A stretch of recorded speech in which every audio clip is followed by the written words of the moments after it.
अनि बडा बाउ अस्तिको चुनावमा त हाम्रै कार्यकर्ताले पनि घन्टीमा भोट हालेछन् नि।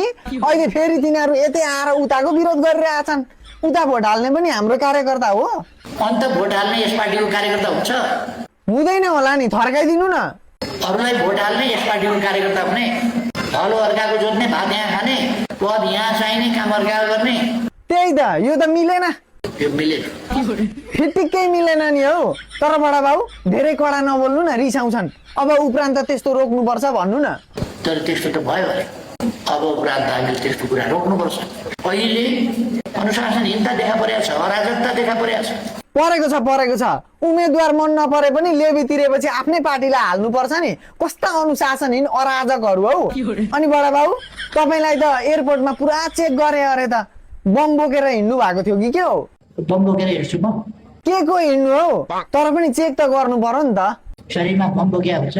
हुन पनि सक्छ नि, तर तपाईँकोमा त हुँदैन। अनि म ड्रगिस्ट हुँ? होइन होला। म गाँजा तानेर हिँड्ने मान्छे हुँ? ड्रगिस्ट हुँ म? ड्रगिस्ट नभए नि सबैलाई चेक गरेर ठाउँमा तपाईँलाई चाहिँ गर्नु परेन? तपाईँ पनि आम नागरिक हो त हौ। अझै पनि प्रधानमन्त्री हुँ जस्तो लाग्छ कि क्या हो? एक्स हो तपाईँ, यत्रो पार्टीको अध्यक्ष हो तपाईँ। तर यत्रो त होइन, यत्रो पार्टीको अध्यक्ष हो तपाईँ। पुलिसलाई आफ्नो ड्युटी गर्न दिनु न, दादागिरी देखाउनु पर्छ। भएको चाहिँ के थियो कहानी सुनाउनु त। हिजो म एयरपोर्टबाट आएँ। हजुर। मेटल डिटेक्टर लाउँछ के खोज्या हो?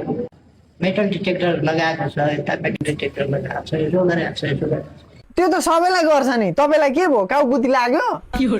के निकाल्नु खोज्या? के बरामद गर्नु? सायद मलाई लाग्छ तपाईँको घमण्ड निकाल्न खोजेको होला। पल्टाइ गर्यो? पल्टाइ गर्नु। अरू त केही गरेन नि। अनि छाम्छ फेरि? ए छामे पनि? के भेटिन्छ भनेर यसो गरेर छाम्छु सबै।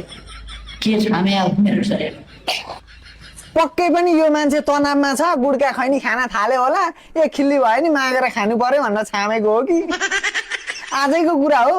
आजै उदुमै गरे है? उदुमै गरौँ।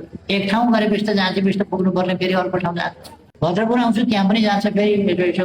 जिउँदो शहीद भनेर छामेको हो कि? तमासा।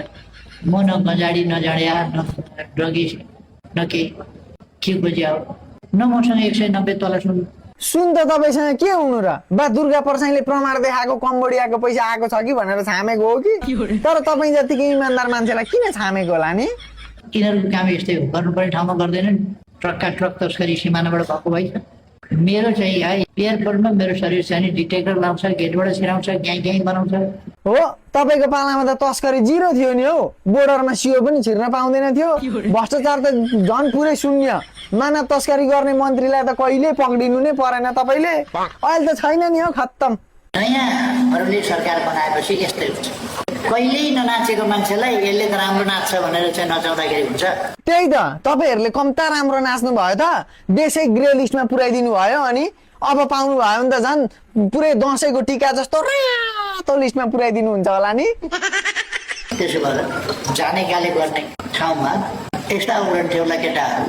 तपाईँलाई चाहिँ आफ्नै पार्टीका केटाहरू पनि उडन्ठेउला, प्रधानमन्त्री पनि उडन्ठेउला, प्रतिद्वन्दी सबै उडन्ठेउला, प्रश्न गर्ने जति सबै उडन्ठेउला, आवारा लाग्छ है। यो संसारमा तपाईँ मात्रै गतिलो भन्दैछन् जनता। म त केही भन्दिनँ, किन भन्नु? म हाउडे उडन्ठेउलो आवारालाई कसैले पत्याउने भयो पो भन्नु।